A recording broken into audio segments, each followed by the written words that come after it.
Telangana global summit కు సర్వం సిద్దమైంది. పెట్టుబడులను ఆకర్షించడం, యువతకు ఉపాధి కల్పించడమే లక్ష్యంగా రేవంత్ ప్రభుత్వం అత్యంత ప్రతిష్టాత్మకంగా ఈ సమ్మిట్ ను నిర్వహిస్తుంది. ఫ్యూచర్ సిటీలో 2 రోజుల పాటు జరిగే తెలంగాణ రైజింగ్ సమ్మిట్ లో 44 దేశాల నుంచి 154 మంది అంతర్జాతీయ ప్రతినిధులు హాజరవుతున్నారు. ఓవరాల్ గా ఇదే అంశానికి సంబంధించి మరిన్ని అప్డేట్స్ మా కరెస్పాండెంట్ సిద్ధార్థ్ అడిగి తెలుసుకుందాం. సిద్ధార్థ్, మొత్తం ఓవరాల్ గా సమ్మిట్ కి సంబంధించి మీ విశ్లేషణ ఏంటి? అంతేకాకుండా ఎటువంటి అక్కడ పగడ్బందీ చర్యలు చేపడుతున్నారు, సెక్యూరిటీ పరంగా కానివ్వండి, ఇంకా ఎవరెవరు అక్కడికి హాజరవబోతున్నారు, దీనికి సంబంధించి ఓవరాల్ గా అప్డేట్స్ ఏంటి?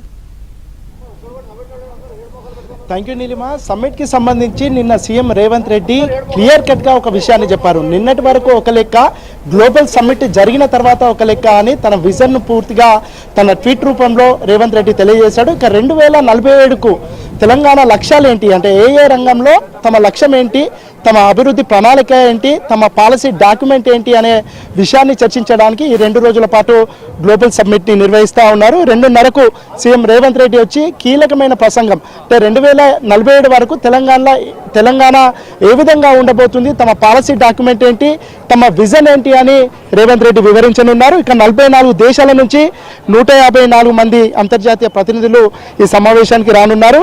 మధ్యాహ్నం 1:30కి గవర్నర్ జిష్ణుదేవ్ సమ్మిట్ ని ఆరంభిస్తారు. దాని తర్వాత 2000 మంది దేశ విదేశీ అతిథులతో గ్రాండ్ ఓపెనింగ్ చేస్తారు. సమ్మిట్ లో నోబెల్ బహుమతి గ్రహీతలు కొంతమంది హాజరవనున్నారు. దాంతోపాటు గ్లోబల్ సీఈఓల ప్రసంగాలు కూడా ఉంటాయి. మధ్యాహ్నం 2:30కు సీఎం రేవంత్ రెడ్డి మాట్లాడతారు. 2 రోజుల్లో 27 అంశాలపైన సెషన్స్ ని కండక్ట్ చేయనున్నారు. హైదరాబాద్ వ్యాప్తంగా హైటెక్ 3D ప్రొజెక్షన్స్, LED డిస్ప్లేలు కూడా ఏర్పాటు చేశారు. దాంట్లో ఇక్కడ జరుగుతున్నటువంటి కార్యక్రమాలన్నింటినీ వీక్షించవచ్చు. ఇక ప్రత్యేకంగా డెలిగేట్లకు కొన్ని గిఫ్ట్స్ కూడా తయారు చేశారు. పోచంపల్లి, చేర్యాల దానికి సంబంధించిన చీరలు కానీ, ఆర్ట్స్ కానీ, హైదరాబాదీ వంటలు కానీ, సావనీర్లు, దాంతోపాటు తెలంగాణలో ఉన్నటువంటి టూరిజము, తెలంగాణలో జరుగుతున్నటువంటి అభివృద్ధి, తెలంగాణలో పెట్టుబడులకు ఏ విధమైన ఫెసిలిటీస్ ఉన్నాయి, పెట్టుబడులు పెడితే ప్రభుత్వం తరపున ఇచ్చేటువంటి రాయితీలు, వీటన్నిటికి సంబంధించి విదేశీ ప్రతినిధులకు వివరించనున్నారు. మొత్తం 80 ఎకరాల్లో ఈ సబ్మిట్ ని నిర్వహిస్తున్నారు. వీటిని 8 జోన్లుగా 33 క్లస్టర్గా డివైడ్ చేశారు. మొత్తం ఈ సమ్మిట్ కి 1000 కెమెరాలతోని నిఘా ఏర్పాటు చేశామని పోలీసు అధికారులు చెప్తా ఉన్నారు. ఇక ట్రాఫిక్ నియంత్రణ కోసం 1500 మంది పోలీసులు అలర్ట్ ఉన్నారు. మొత్తం 6000 మంది పోలీసు బందోబస్తు కూడా ఉన్నారు. ఇక ఈ ఆరంభ వేడుకల్లో కొంతమంది ప్రముఖ ఆర్థికవేత్తలు, పారిశ్రామికవేత్తలు కూడా ప్రసంగించనున్నారు.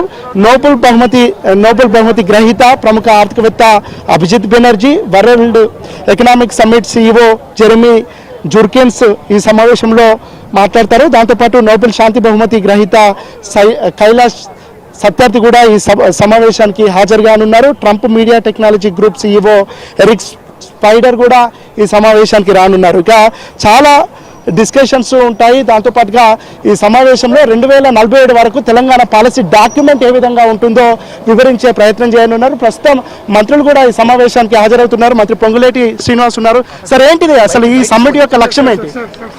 రాష్ట్ర ప్రభుత్వం గడిచిన 2 సంవత్సరాల్లో ఏ కార్యక్రమాలు చేసిందో వాటితో పాటు 2034కి 2047కి దేశంలోనే కాదు ప్రపంచంలో తెలంగాణ రాష్ట్రాన్ని ఒక ఐడెంటిఫై అయ్యే విధంగా ఈ సమ్మిట్ ఉపయోగపడుతుందని కోరుకుంటున్నాను. సార్, మీరు $3 ట్రిలియన్ ఎకానమీని మొత్తానికైతే ఇది మంత్రులు, ఎమ్మెల్యేలు, కాంగ్రెస్ పార్టీకి సంబంధించినటువంటి నేతలు కానీ, ప్రభుత్వానికి సంబంధించినటువంటి కీలక నాయకులు కానీ, కీలక ఆఫీసర్స్ కానీ మొత్తం ఈ సమ్మిట్ ని విజయవంతం చేయడానికి కావాల్సినటువంటి మెకానిజాన్ని ఎస్టాబ్లిష్ చేస్తూ ఉన్నారు. ఒక 3-4 రోజుల నుంచి మంత్రులు ఇక్కడనే ఉండి ఇక్కడ ఉన్నటువంటి ఏర్పాట్లను పర్యవేక్షిస్తున్నటువంటి సిచ్యువేషన్ కూడా ఉంది. 2047 వరకు తెలంగాణలో ఏ రంగాన్ని ఏ విధంగా అభివృద్ధి చేయాలో అనే అంశానికి సంబంధించి పాలసీ డాక్యుమెంట్ను ఈరోజు వివరించనున్నారు. ఇక దీంతో పాటుగా తెలంగాణకు సంబంధించినటువంటి కల్చర్, టూరిజం ఎస్టాబ్లిష్ అయ్యే విధంగా కొన్ని వంటకాలు కానీ, ఇక్కడ ఫోక్ ఆర్ట్స్ కానీ, ఆర్ట్ ఫామ్స్ కానీ వీటిని కూడా ఇక్కడ కండక్ట్ చేయనున్నారు. ఇక మంత్రులు కూడా కొంతమంది మంత్రులకు కొన్ని అంశాలపై అంటే వాళ్ళ పోర్ట్ఫోలియోకి సంబంధించినటువంటి అంశాలపై మాట్లాడే అవకాశం కూడా ఉంది. గ్రీన్ ఎనర్జీ, తెలంగాణ భవిష్యత్తు ఇంధనం, గ్రీన్ ఎనర్జీ దిశలో ముందడుగు అనే అంశంపైన డిప్యూటీ సీఎం బట్టి విక్రమార్క మాట్లాడనున్నారు. దాంతోపాటుగా ఎలక్ట్రిక్ వాహనాలు, నాన్ ఎమిషన్ టెక్నాలజీ మీద మంత్రి పొన్నం ప్రభాకర్ అడ్రస్ చేయనున్నారు. ఇక సాంకేతిక రంగంలో సెమీ కండక్టర్, ఫ్రంటియర్ టెక్నాలజీ అవకాశాలపైన ఐటీ మినిస్టర్ దుద్దిల్ల శ్రీధర్ బాబు మాట్లాడనున్నారు. విద్యారంగంలో తెలంగాణను గ్లోబల్ సెంటర్గా తీర్చిదిద్దే వ్యూహంపై మంత్రి దామోదర్ రాజనరసింహ అడ్రస్ చేయనున్నారు.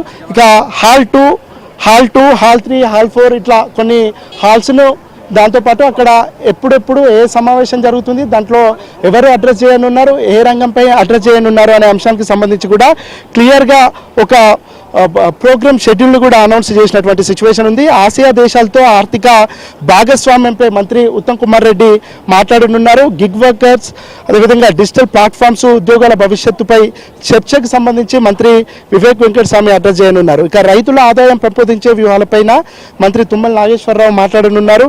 పారిశ్రామికవేత్తలుగా ఉమెన్ ఎంపవర్మెంట్ గురించి, మహిళల సాధికారత గురించి మంత్రి సీతక్క మాట్లాడున్నారు. మొత్తానికైతే 2024 వరకు వాళ్ళు అనుకున్నటువంటి లక్ష్యాలు ఇటు ఎడ్యుకేషన్ సెక్టర్లో కానీ, ఎకనామిక్ సెక్టర్లో కానీ, మ్యాన్ పవర్ విషయంలో కానీ, దాంతోపాటు వ్యవసాయ రంగంలో కానీ తెలంగాణ పెట్టుకున్నటువంటి లక్ష్యాలను, వాటి ముందున్నటువంటి సవాళ్లను, ఆ సవాళ్లను ఏ విధంగా అధిగమించవచ్చు అనే అంశానికి సంబంధించి ఒక క్లియర్గా ఒక బ్లూ ప్రింట్ తీసుకునే అవకాశం ఉంది. ఈ సమ్మిట్ 2 రోజుల పాటు నిర్వహించనున్నారు. ఈరోజు కొన్ని సెషన్స్ ఉంటాయి, దాంతోపాటుగా రేపు కొన్ని సెషన్స్ ఉంటాయి. మంత్రులు వీళ్ళ పాలసీ డాక్యుమెంట్, విజన్ డాక్యుమెంట్ చెప్పడంతో పాటు విదేశాలకు సంబంధించినటువంటి ప్రతినిధులు తెలంగాణలో ముఖ్యంగా ఫ్యూచర్ సిటీలో పెట్టుబడులు పెట్టితే వాళ్ళకు ఇచ్చేటువంటి రాయితీలు కానీ, వాళ్ళకు ఇచ్చేటువంటి ఫ్లెక్సిబిలిటీస్ కానీ, వాటికి సంబంధించినటువంటి డిస్కషన్ ఉండే అవకాశం ఉంది. గతంలో దావోస్కు పోయినప్పుడు కూడా లక్షలాది రూపాయలను ఇన్వెస్ట్మెంట్ని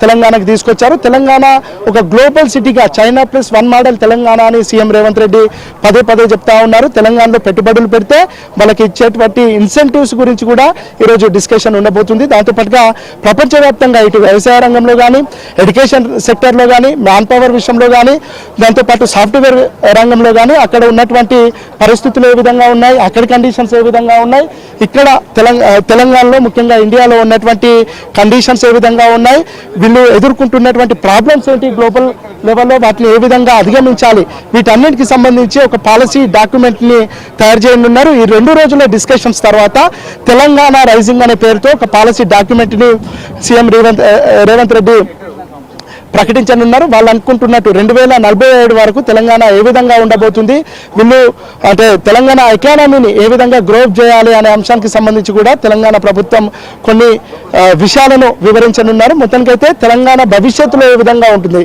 తెలంగాణ వచ్చిన తర్వాత 10 ఏళ్ల పాటు కేసీఆర్ దీన్ని విధ్వంసం చేశారు, లక్షల కోట్ల అప్పులు తమ మీద పెట్టారు. అయినా దాన్ని ఒక్కొక్కటిగా అధిగమించి తెలంగాణను భవిష్యత్తులో ఏ విధంగా ఉండాలి, తెలంగాణ ఫ్యూచర్ ఏ విధంగా ఉండాలి అనే అంశానికి సంబంధించి తమ దగ్గర ఒక పాలసీ డాక్యుమెంట్ ఉంది. రాజకీయాలకు అతీతంగా, పార్టీలకు అతీతంగా మిగతా పార్టీలకు సంబంధించినటువంటి నేతలు దీనిపై డిస్కషన్స్ చేయొచ్చు, ఏమైనా సజెషన్స్ ఉన్న ప్రభుత్వానికి ఇవ్వచ్చు అని తెలంగాణ ప్రభుత్వం కానీ, కాంగ్రెస్ పార్టీకి సంబంధించినటువంటి నాయకులు కానీ, ప్రతిపక్ష నాయకులకు కూడా అప్పీల్ చేస్తున్నారు. వాళ్ళ ఐడియాస్ని వెల్కమ్ చేస్తున్నారు. 2047 వరకు తెలంగాణ ప్రపంచంలోనే ఒక గొప్ప ప్రాంతంగా, గొప్ప స్టేట్గా ఉండే విధంగా, దాంతోపాటుగా ఇక్కడ పెట్టుబడులను ఆకర్షించడం, యువతకు ఉపాధి కల్పించడమే లక్ష్యంగా ఈ సమ్మిట్ను నిర్వహించినట్టు తెలంగాణకు సంబంధించినటువంటి ప్రభుత్వ పెద్దలు చెప్తా ఉన్నారు. మొత్తానికైతే మరి కాసేపట్లోనే మధ్యాహ్నం గవర్నర్ వస్తారు. గవర్నర్ వచ్చి తన ప్రసంగాన్ని చేస్తారు. తర్వాత సీఎం రేవంత్ రెడ్డి ఈ 2 రోజుల సమావేశం తెలంగాణలో పెట్టడానికి గల కారణాలేంటి, ముఖ్యంగా విదేశీ ప్రతినిధులను ఇంత పెద్దన ఆహ్వానించడానికి గల కారణాలేంటి, ఈ సమ్మిట్ యొక్క ఉద్దేశం ఏంటి, దాని లక్ష్యం ఏంటి అనే అంశానికి సంబంధించి కీలకమైన ఉపన్యాసాన్ని చేయనున్నారు. ఇక మంత్రులు కూడా తమ శాఖలకు సంబంధించిన అంశాలతో పాటు దాన్ని ప్రపంచవ్యాప్తంగా ఎట్లా కోఆర్డినేట్ చేయాలి, ఎట్లా కనెక్ట్ చేయాలి అనే అంశానికి సంబంధించి కూడా కొన్ని కీలకమైన ప్రసంగాలు చేయనున్నారు. దాంతోపాటు విదేశీ ప్రతినిధులు, ముఖ్యంగా వ్యాపారవేత్తలు, ఆర్థికవేత్తలు వస్తున్నటువంటి నేపథ్యంలో ఇక్కడ ఉన్నటువంటి కండిషన్స్ని, ముఖ్యంగా ఇక్కడ ఎదుర్కొంటున్నటువంటి ప్రాబ్లమ్స్కి సొల్యూషన్స్ ఏంటి అనే అంశాలను కూడా వాళ్ళతో డిస్కస్ చేయనున్నారు. మొత్తానికైతే తెలంగాణ ఒక గ్లోబల్ స్టేట్గా ఎమర్జ్ కావడానికి ఈ సమ్మిట్ ఉపయోగపడుతుందని ప్రభుత్వ పెద్దలు చెప్తా ఉన్నారు. ఇక సీఎం రేవంత్ రెడ్డి కూడా నిన్న కీలకమైన ఒక అంటే ప్రభుత్వం ఏర్పడి 2 సంవత్సరాలు అయినటువంటి నేపథ్యంలో తాను ఒక ట్వీట్ చేశారు. ఆ ట్వీట్లో ఇప్పటి వరకు అంటే 2 సంవత్సరాల పాటు ఒక లెక్క, ఇప్పుడు గ్లోబల్ సమ్మిట్ అయిన తర్వాత తెలంగాణ రూపురేఖలు, తెలంగాణ భవిష్యత్తు పూర్తిగా మారే అవకాశం ఉందనే అర్థంలో ఆయన ట్వీట్ పెట్టారు. అందుకు అనుగుణంగానే ఈ 2 రోజుల పాటు కార్యక్రమాలు, డిస్కషన్స్, దాంతోపాటు పాలసీలు, ఎంఓయూలు కుదుర్చుకునే అవకాశం ఉంది.